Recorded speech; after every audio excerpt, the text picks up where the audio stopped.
Vanhu vaya vatanga manje. Mhuri yeZimbabwe hazvina kumira zvakanaka. Tiri kusangana nenyaya panapa yatiri kunzwa kuti vanhu veZANU-PF vakadzinga masupporters avo vakati aiwa for the next 5 years chimbogarai zvenyu pabhenji tozosangana ipapo kana tichinge taakuzokudai kana yanguva yekuvhota, nekuti ipapo vari kuziva kuti panguva yese iyi hapana kana anganzi ari kuvhota. Nyaya yatiri kusangana nayo mudariro pano iri kunzi 16 ZANU-PF members have been suspended for 5 years for supporting independent candidates in their constituencies during the 2023 harmonized election. The majority of the suspended members, 15 in total, are from ZANU-PF's Masvingo province, with the 16th member from Manicaland. Nyaya iripo hombe vari kunzi vakasapota independent candidate, saka izvozvo zvinova zvinhu zvakazokuta kuti hasha dzavo dzikwire.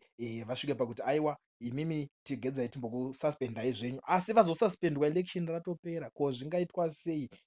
Ndo zvinhu zvacho zvavari, ndo unhu hwavave kuratidza masupporters wavo. Asi takatarisa nyaya iyi tiri kuona kuti veruzhinji vari kutaura kuti mukana wabooka, jackpot ravhurika. Maopposition members, endai munotora vanhu mutoita something chine musoro nevanhu ivavo, nekuti ava vaguta kusapotwa.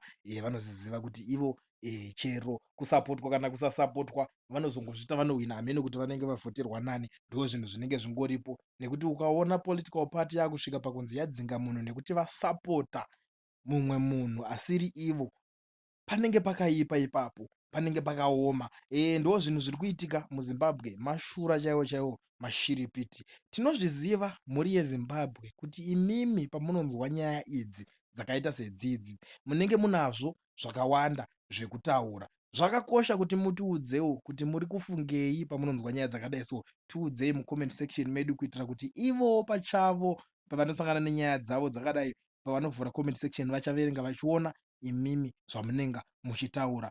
Taurai nesu mucomment section, tiudzei kana muchinge mapedza kulaika.